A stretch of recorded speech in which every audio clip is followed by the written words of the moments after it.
And in the engine bay, it has our Specialty Z 2.5-inch intercooler piping and intercoolers.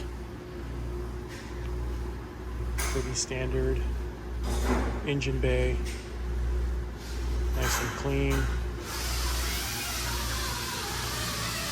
It's got a brand new battery and battery harness that we put on it.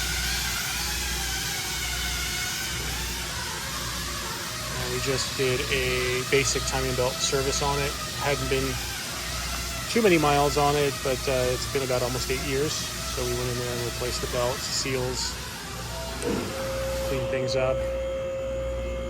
Really a beautiful Z32 with all the fixes for the 96. So this has the JWT 500 cams.